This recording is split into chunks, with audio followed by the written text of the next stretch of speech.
Hello and happy. It's a Friday for me. It's been a weird day. Anyways, or weird week. I hate the week after a holiday because it always feels, and I'm so sorry about the bouncing while I'm like touching things, it makes it bounce. Since they're all on the same, I do not have Dropbox open. Since they're all on the same post, any like touch of any of my devices makes all of them move. Also, I'm realizing I forgot to mark. That is done. We need this open. Okay, save to device. What are we saving to device? No, that was right. Save to device, Pages. I like to use Pages, and I've said this before. I like to use Pages because it has a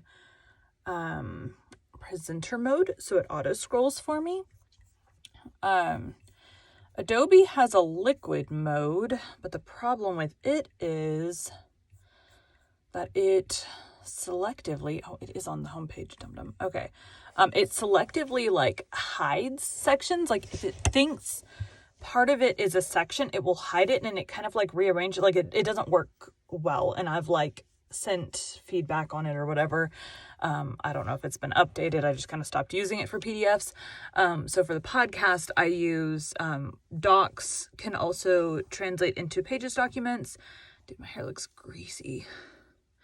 I was showered yesterday, but like the shampoo that I used, it's looking curly underneath though. Look at that. The shampoo that I used yesterday, I had used something that dried my hair out really bad. So yesterday I used like incredibly moisturizing stuff, which in turn weighs down my hair because it's not, I have yet to find like the perfect moisturizing thing. So I do the best with what I have because I have like a buttload of hair products in my bathroom right now. So I'm kind of grounding myself from buying any more because I buy way too many. In an effort to find the stuff that works best for my hair. But I think I found the stuff that works best for my hair. But I also don't like to waste stuff. So I'll be trying to use up what I have. So like on days where my hair needs to look good, like I'm going to see people. I work from home most of the time. So the only people I see is my family. But for the most part, I am going to attempt to, I just realized I did not upload transcripts. 2 seconds. Anyways, so yesterday, I'm working on an audiobook right now that is an epic, so it's very long. It's an epic fantasy. So it's going to take me 10 days overall to record it. Yesterday was day 6. So we're more than halfway through, which is amazing. This is book 4 in a series. Book 3 was not as long. It was a little bit shorter. And so when I was doing it,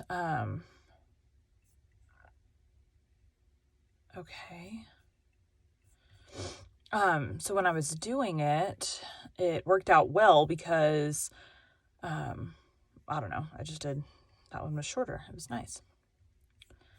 Download, dashboard, episodes, scroll down to today's. We're going to edit it. In case you don't know, I add transcripts of all of my episodes onto, if you go to my website, biteatatimebooks.com, and you go to any of the players that have the episodes on them, it will have an option for transcripts. So like on the homepage, it just has the most recent episode. So you'll see an option for transcript. I think there's like 3 little dots you can click. Actually, I have the website open right here. So if you scroll down to today's bite, there is an option for, well, the transcript's not on there yet. Let me save this and then I'll reload it. Okay, let me refresh. So you scroll down to today's bite, there's an option for transcript. and you can look and read along. Or you can go, I get all my books from Gutenberg.org, so you can also get them there. Or if you're looking at the actual, like if you scroll down or click the little menu and click go to the bites, that's going to have a bigger player that also has, so it has all the episodes in order for that particular book.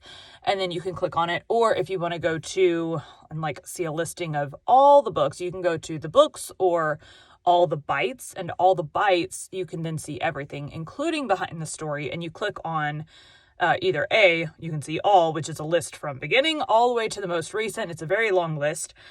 Or you can sort it by what book you're looking for. So right now we're doing the shorts. So if I click on the shorts, it shows only episodes of the shorts. So right now there's 4 in there. And then you would click on the title and it would take you to a thing with the player and the show notes and all of that. And in that player, you have to click the 3 little dots to see the transcript, but you can still see it.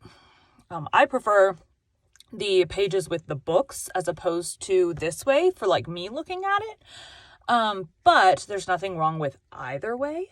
It just depends on how you like to see it. But the one for fun SEO purposes, I have to have one for each episode because it brings people to my website more if it's on there more. So like people searching Anne of Green Gables find my website, and people searching, all these things will find my website based on the book name and author name and all of that, because all that information is on there. Things that you have to learn. Some things I don't like having to learn, but I have to learn them anyways, or no one would ever find out about my podcast. Or audiobooks or whatever. In fact, I have an audiobook I need to add to my narrator website still. It released a couple days ago. I just haven't edited on there yet. I mean, it's like on Audible, but... Okay, let's go. Chapter 5. Excuse me. Today we'll be continuing The Life and Adventures of Santa Claus by L. Frank Baum. 5. How Bessie Blithesome Came to the Laughing Valley. One day, as Claus sat before his door to enjoy the sunshine while he busily carved the head and horns of a toy deer, he looked up and discovered a glittering cavalcade of horsemen approaching through the valley. When they drew nearer, he saw that the band consisted of a score of men-at-arms, clad in bright armor and bearing in their hands spears and battle-axes. In front of these rode little Bessie Blithesome, the pretty daughter of that proud Lord of Lurd who had once driven Claus from his palace. Her palfrey was pure white. Its bridle was covered with glittering gems, and its saddle draped with cloth of gold richly broidered. The soldiers were sent to protect her from harm while she journeyed. Claus was surprised, but he continued to whittle and to sing until the cavalcade drew up before him. Then the little girl leaned over the neck of her palfrey and said, "Please, Mr. Claus, I want a toy." Her voice was so pleading that Claus jumped up at once and stood beside her, but he was puzzled how to answer her request. "You are a rich lord's daughter," said he, "and have all that you desire." "Except toys," added Bessie. "There are no toys in all the world but yours." "And I make them for the poor children who have nothing else to amuse them," continued Claus. "Do poor children love to play with toys more than rich ones?" asked Bessie. "I suppose not," said Claus thoughtfully. "Am I to blame because my father is a lord? Must I be denied the pretty toys I long for because other children are poorer than I?" she inquired earnestly. "I'm afraid you must, dear," he answered, "for the poor have nothing else with which to amuse themselves. You have your pony to ride, your servants to wait on you, and every comfort that money can procure."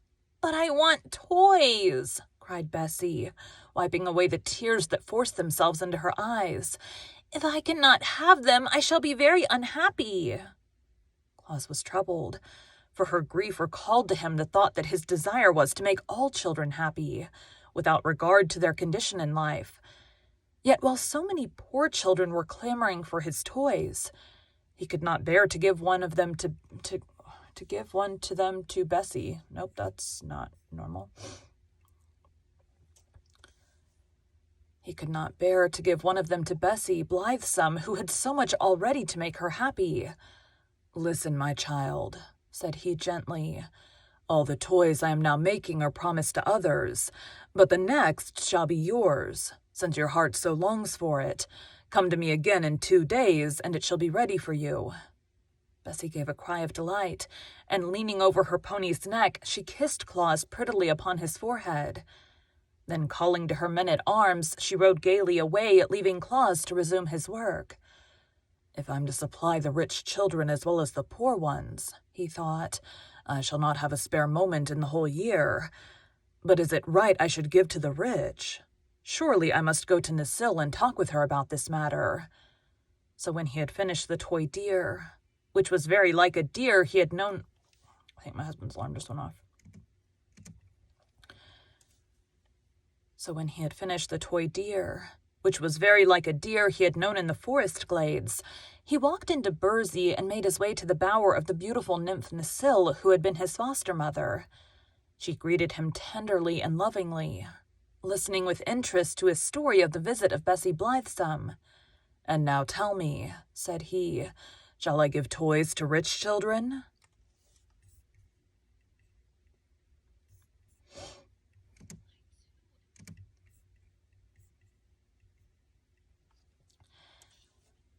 "We of the forest know nothing of riches," she replied. "It seems to me that one child is like another child, since they are all made of the same clay, and that riches are like a gown, which may be put on or taken away, leaving the child unchanged. But the fairies are guardians of mankind, and know mortal children better than I. Let us call the fairy queen." This was done, and the queen of the fairies sat beside them and heard Claus relate his reasons for thinking the rich children could get along without his toys, and also what the nymph had said. Having to listen to voices. The queen.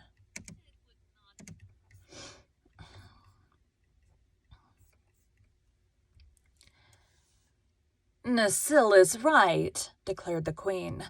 "For whether it be rich or poor, a child's longings for pretty playthings are but natural. Rich Bessie's heart may suffer as much grief as poor Mayree's. She can be just as lonely and discontented, and just as gay and happy. I think, friend Claus, it is your duty to make all little ones glad, whether they chance to live in palaces or in cottages." "Your words are wise, fair queen," replied Claus, "and my heart tells me that they are just as...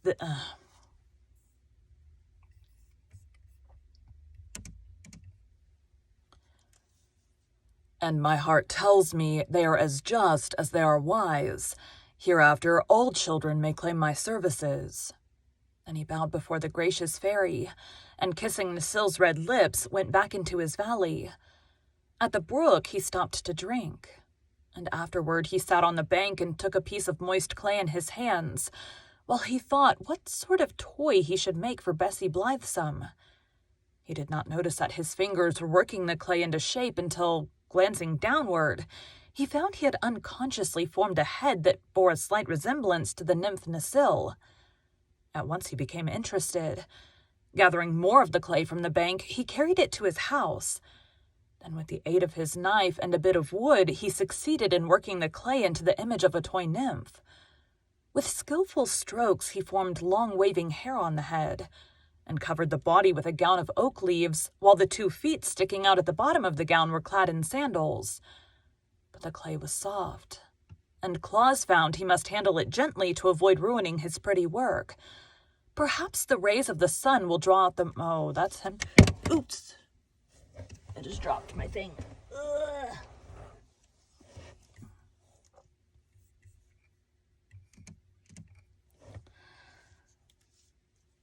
Perhaps the rays of the sun will draw out the moisture and cause the clay to become hard, he thought. So he laid the image on a flat board and placed it in the glare of the sun. This done, he went to his bench and began painting the toy deer. And soon he became so interested in the work that he forgot all about the clay nymph. But next morning, happening to notice it as it lay on the board, my finger just made a noise. But next morning, happening to notice it as it lay on the board, he found the sun had baked it to the hardness of stone, and it was strong enough to be safely handled. Claus now painted the nymph with great care in the likeness of Necile, giving it deep blue eyes, white teeth, rosy lips, and ruddy brown hair. The gown he colored oak leaf green, and when the paint was dry, Claus himself was charmed with the new toy. Of course, it was not nearly so lovely as the real Necile, but considering the material of which it was made, Claus thought it was very beautiful. When Bessie, riding upon her white palfrey, came to his dwelling next day, Claus presented her with the new toy. The girl's eyes were brighter than ever as she examined the pretty image, and she loved it at once and held it close to her breast as a mother does to her child. "What is it called, Claus?" she asked. Now Claus knew the nymphs do not like to be spoken of by mortals, so he could not tell Bessie it was an image of Necile he had given her. But as it was a new toy, he searched his mind for a new name to call it by, and the first word he thought of he decided would do very well. "It is called a dolly, my dear," he said to Bessie. "I shall call the dolly my baby," returned Bessie, kissing it fondly, "and I shall tend it and care for it just as nurse cares for me. Thank you very much, Claus. Your gift has made me happier than I've ever been before." Then she rode away, hugging the toy in her arms, and Claus, seeing her delight, thought he would make another dolly, better and more natural than the first. He brought more clay from the brook, and remembering that Bessie had called the dolly her baby, he resolved to form this one into a baby's image. That was no difficult task to the clever workman, and soon the baby dolly was lying on the board and placed in the sun to dry. Then with the clay that was left, he began to make an image of Bessie Blithesome herself. This was not so easy, for he found he could not make the silken robe of the Lord's daughter out of the common clay, so he called the fairies to his aid, and asked them to bring him colored silks with which to make a real dress for the clay image. The fairies set off at once on their errand, and before nightfall they returned with a generous supply of silks and laces and golden threads. Claus now became impatient to complete his new dolly, and instead of waiting for the next day's sun, he placed the clay image upon his hearth and covered it over with glowing coals. By morning, when he drew the dolly from the ashes, it had baked as hard as if it had lain in a full day in the hot sun. Now our Claus became a dressmaker as well as a toy-maker. He cut the lavender silk and neatly sewed it into a beautiful gown that just fitted the new dolly. And he put a lace collar around its neck and pink silk shoes on its feet. The natural color of baked clay is a light gray, but Claus painted the face to resemble the color of flesh, and he gave the dolly Bessie's brown eyes and golden hair and rosy cheeks. It was really a beautiful thing to look upon, and sure to bring joy to some childish heart. While Claus was admiring it, he heard a knock at his door, and little Mary entered.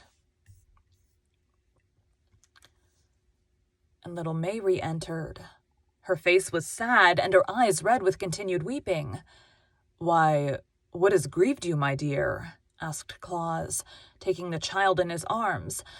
I've woke my tat," sobbed Mary. "How?" he inquired, his eyes twinkling. I dropped him and broke off his tail, and then I dropped him and broke off his ear, and now him's all spoiled." Claus laughed. "Never mind, Mary dear," he said. "How would you like this new dolly instead of a cat?" Mary looked at the silk-robed dolly, and her eyes grew big with astonishment. "Oh, Claus," she cried, clapping her small hands together with rapture. "Can I have a beautiful lady?" "Do you like it?" he asked. "I love it," said she. "It's better in tats." "Then take it, dear, and be careful not to break it." Mary took the dolly with a joy that was almost reverent, and her face dimpled with smiles as she started along the path toward home. Need a breath before I finish. Thank you for joining Bite at a Time Books today, while we read a bite of one of your favorite classics. Again, my name is Bree Carlisle. And I hope you come back tomorrow for the next bite of the life and adventures of Santa Claus. So what I do, for those of you that don't know, as I get the next one loaded in, I have it auto set in my podcast host to have my song plus like an intro for like Welcome to Bite at a Time Books, blah, blah, blah, blah, blah. And then at the end, it's like, I don't remember what it says. And then the ending song. It might just be the ending song. I don't remember. Anyways, an ending song. Speaking of which, I was supposed to change those on the first and I have not yet. I guess I'll do that tomorrow. Anyways, so I have these things, that are like preset that they add them to all the episodes that I've told it to, because I haven't got some of the older ones. I need to take off the original long intros and put on the shorter ones, the this is what we're reading today part. That's like all that needs to be on there. So I need to take off the rest of it so that I can add those. So I was working on Emma, but I mean, I have like almost a year worth of episodes because I started doing this, I think it was on the third Anne book. So I went back and fixed the first two Anne books. So all those were cohesive. But I still have to go back in and do it for all the books prior to that. So the one right before that was Emma, but I mean, that's almost a year worth of episodes. So it's just going to be a time consuming process. I need to just like each weekend set aside, like each weekend you're going to do like a book or something like that so that they all get done. Cause they all need to get done. All right. Thanks guys.